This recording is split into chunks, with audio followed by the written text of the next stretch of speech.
Balma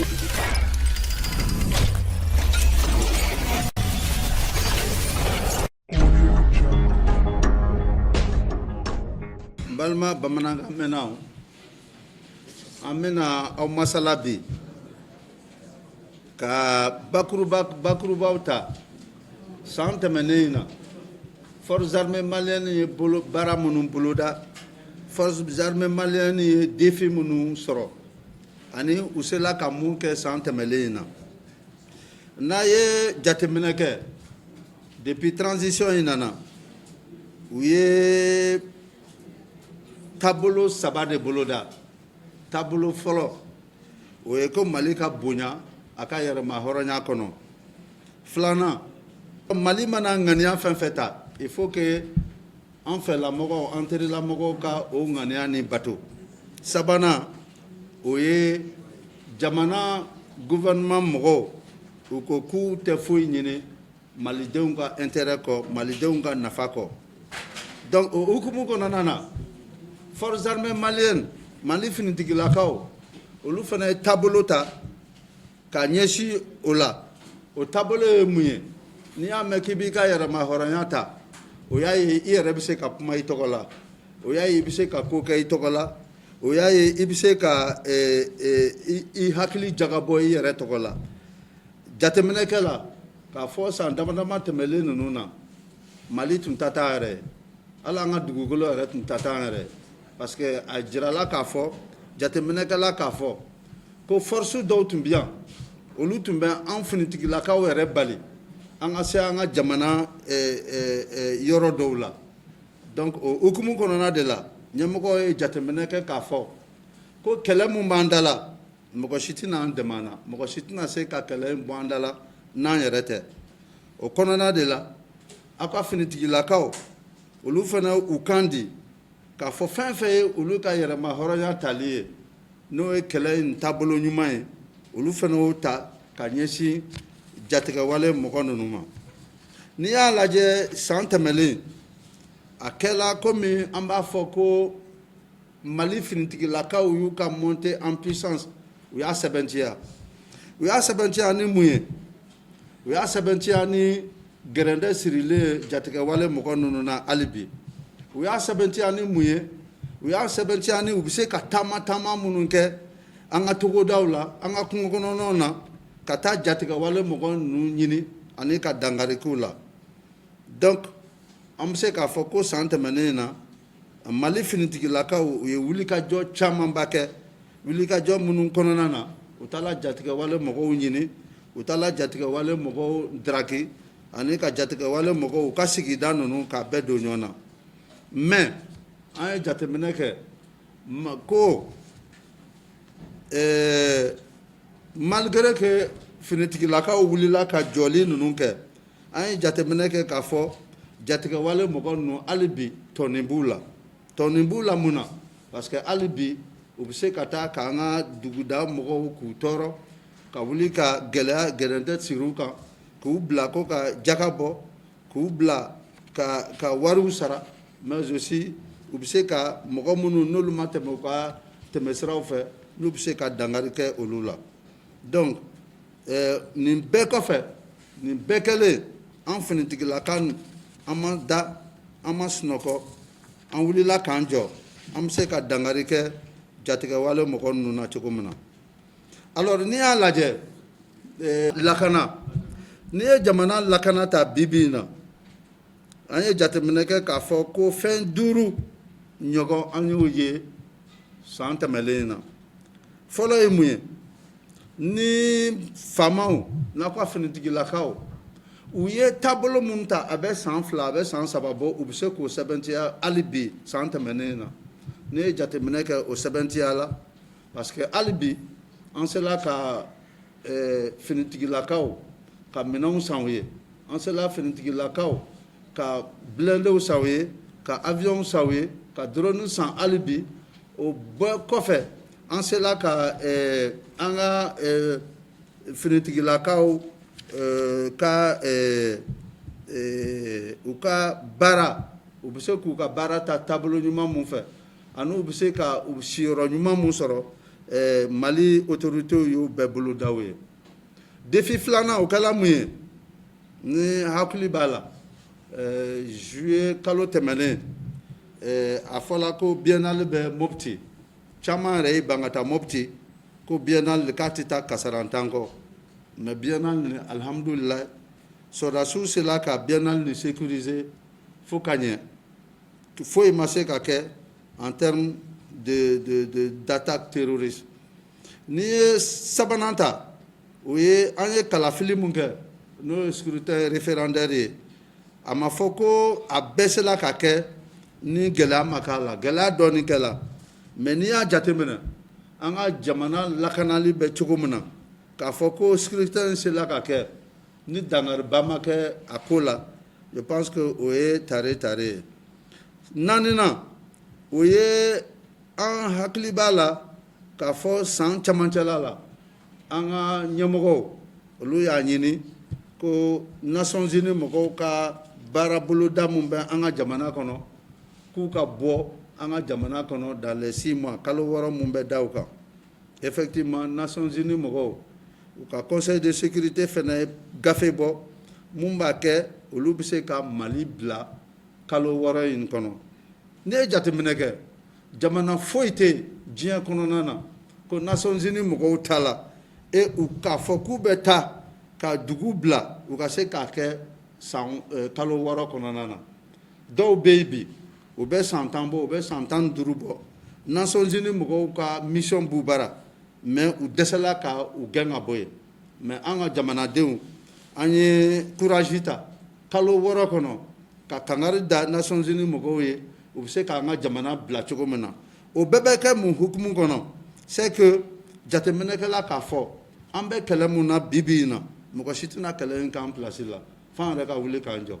n'an ko an ka wuli k'an jɔ il faut que an yɛrɛ k'an ka yɛrɛma hɔrɔnya ta an yɛrɛ ka an hakili jagabɔ an yɛrɛ k'a lajɛ an bɛ se ka kɛlɛ in kɛ cogo min na alors duurunan o ye Kidal bɛ se ka segin Mali ma cogo min na bɛɛ b'a dɔn k'a fɔ a ka ca san 10 Mali ɲɛmɔgɔw n'u tun bɛ taa Kidal a tun bɛ kɛ gɛlɛya kɔnɔna na kuma tɛ sɔrɔdasiw yɛrɛ finitigilakaw ma k'olu ka se Kidal mais bi in na an bɛ se k'a fɔ alhamdulilayi Kidal ye Mali ta ye et Mali bɛ ka réunir Kidal donc n'o bɛɛ tɛmɛna ka bɔ yen septembre kalo tɛmɛnen kalo tile 16 Burkina ni Mali ani Niger u ye jɛkulu dɔ sigi mun b'a fɔ Alliance des États du Sahel o jɛkulu sigili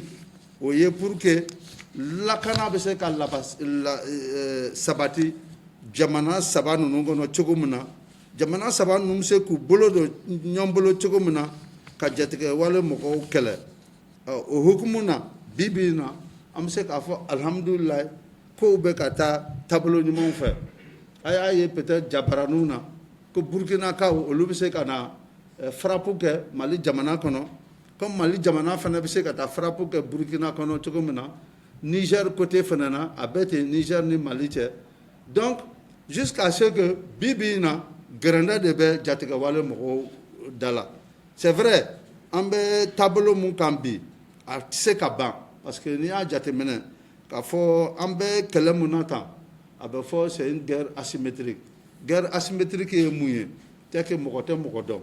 mɔgɔ tɛ se k'a fɔ nin ye terroriste ye mɔgɔ tɛ se k'a fɔ ko nin tɛ terroriste ye donc i bɛ taa sɔrɔ bɛɛ bɛ se ka bɛɛ la mais mɔgɔ si t'a fɛ k'a dɔn k'a fɔ k'ale ye terroriste ye mais terroristes banna donc n'a fɔra ko k'o kɛlɛ a bɛ gɛlɛya tile fɛ i ye maa sɛbɛ ye mais su fɛ e ye jatigɛwale mɔgɔ ye donc o kɛlɛ ka gɛlɛn donc hali bi an bɛ dubabu de kɛ jamana saba ninnu u ye hakilina mun ta pour que ka jatigɛwale mɔgɔ ninnu kɛlɛ u ka se ka a sira bɔ u ka se ka nɔ bɔ a la u ka se k'a kɛ jamanaden ninnu u bɛ se ka segin u ka yɛrɛma hɔrɔnya la cogo min u bɛ se ka segin u ka danbe la cogo min na u bɛ se ka taa ni ka segin kɛ cogo min na u bɛ se ka baaraw boloda cogo min na mun bɛ se ka na ni yiriwa ye donc n'i y'a jateminɛ k'a fɔ ko 2023 tɛmɛna k'an bɛ taa 2024 la an hakili la 2023 faamaw ye baaraba kɛ donc a bɛ fɔ cogo min na tubabukan na on ne change pas une stratégie qui gagne ou bien une stratégie qui fait gagner Donc, on va adopter la même stratégie, mais peut-être que ni chaman ni nga sisan, aba fako o stratégie est mouillée. Mais stratégie militaire, o te fo jamana de, yo sera sous détail. Donc, mais Mali finit que la kao, ou ko mun la 2023 là, ça entamé namado fraga, ante do bois la 2024 là. O hukumu kononana, fin recrutement koye. Aya jate mine ka fo abe kalo nani bo bibina recrutement daminena Mali nyamogo fam finitigila nyamogo utu akilite ko jamana demunu mena boli kana recrutement na malgré le contexte difficile, malgré que c'est une guerre et que tous les jours les militaires tombent, mais anyaye Mali sifilakao ou grina recrutement inka jusqu'à ce que Bibi n'a pas qu'à faire avec Kachani ma biwaro n'inkoye munu ka dossier bla. Peut-être que d'obina n'y n'engalike. Pourquoi alibi ba biwaro oui ba biwaro donc d'ob se kara n'y n'engalike alibi ko pourquoi olu sifila ka nunu mata. Maintenant il jate meneke abe sans flabo recrutement d'autres kela. Donc première vague moko tala. Donc, à tout la deuxième vague. Il y aura un bien. Comme nous avons nous avons dossier déposé 600. Quand on luta, que la deuxième vague. Au hukumu qu'on a de là, ou que 600, on a deuxième vague de lata. Que nous avons na bon, nous avons la sur un nyesi, nous avons papier, nous avons gaffe déposé là. Donc, au canana de la albi, en tant qu'appement le faire. Mais deuxième vague moro, au lieu de cas. Où est tessu que sport que bibina ou tumbe est-ce que vous êtes farcolo kena de yoronina au farcolo kena où ya ye ka laje est-ce que tu es de une radio mum se ka sora se anya banatula keneka banatula ou kononana mais bibina ni kolosilike ni bina nyoko ye ba foku ka kena mais ni talu do fe na wa soro banacha mamba bulla donc ni beko fe hakilla malien sigilembe ka message kono famaula sankura en hukumun kono nana amse ka mufola amba damene en finitigila kawla folo nyemoko ko ube bunya masegi ke anga finitigila kawye ube ka baramu ke shu ube ka baramu ke clé ube ka baramu ke tan a bara ube ka ke Mali nation de Togola baramu ube ka ke pour que dangari kana ke anga Mali territoire la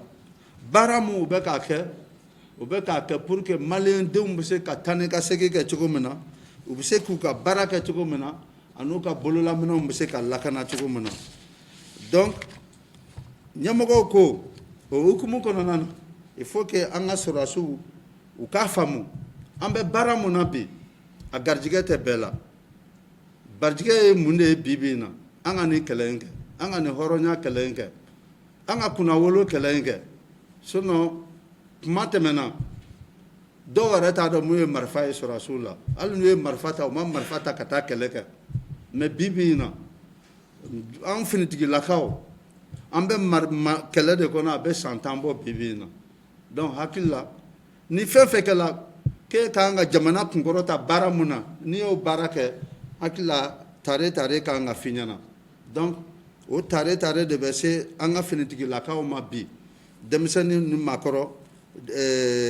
tieni muso fenfe nolu de be ka kongo munyu nolu be ka kle munyu nolu be ka nena munyu koro yan fanfe kle bi yan fanfe kanyaka ani bafin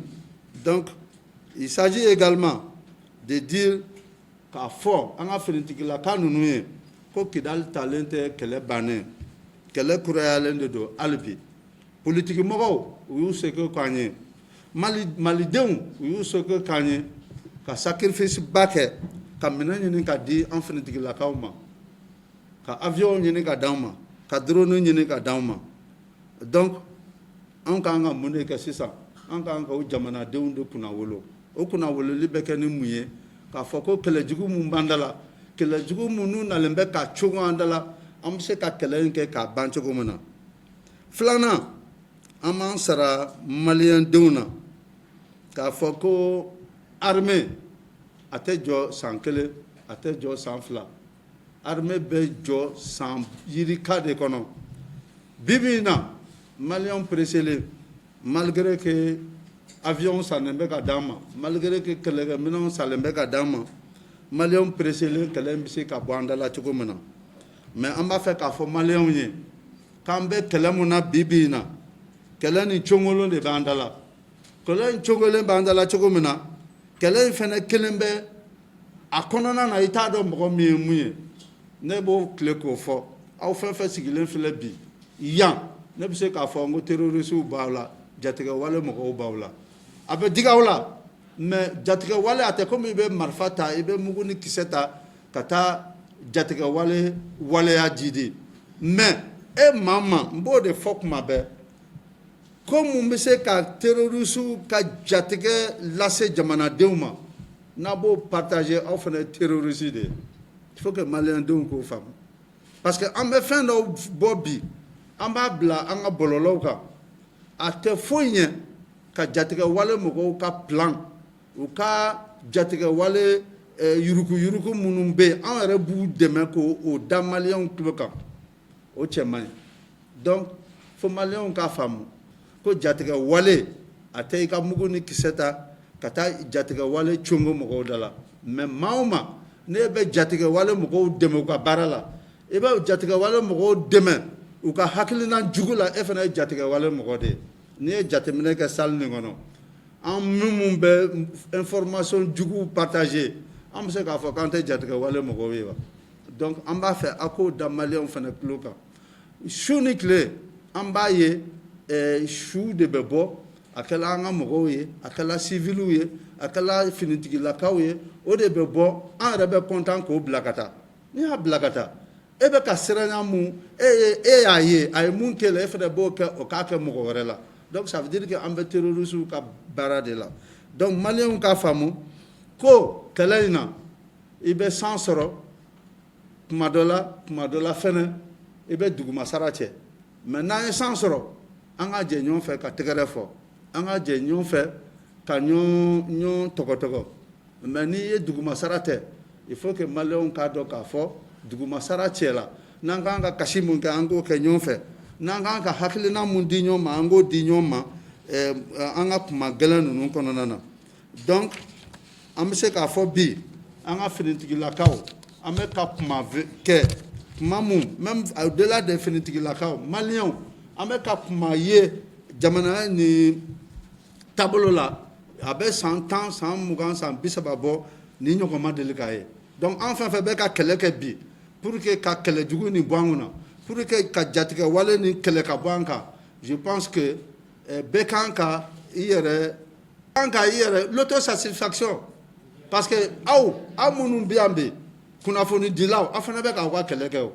an b'a fɔ cogo min na kuma bɛɛ aw fana ye soldat de l'information ni a nana kɛ san 2 san 3 san 4 san 10 ɲinɛ kɔ ko ni kɛlɛ nin bɔla an da la vous devez être content, vous devez avoir de l'autosatisfaction comme les militaires l'ont aujourd'hui. C'est vrai que la situation est difficile, mais nous sommes satisfaits de ce que nous faisons. Nous sommes satisfaits du combat que nous sommes en train de mener aujourd'hui contre le terrorisme. Et je pense que vous aussi, en tant que soldats de l'information, cette satisfaction doit être en vous et que vous devez véhiculer dans votre comportement de tous les jours. Merci pour...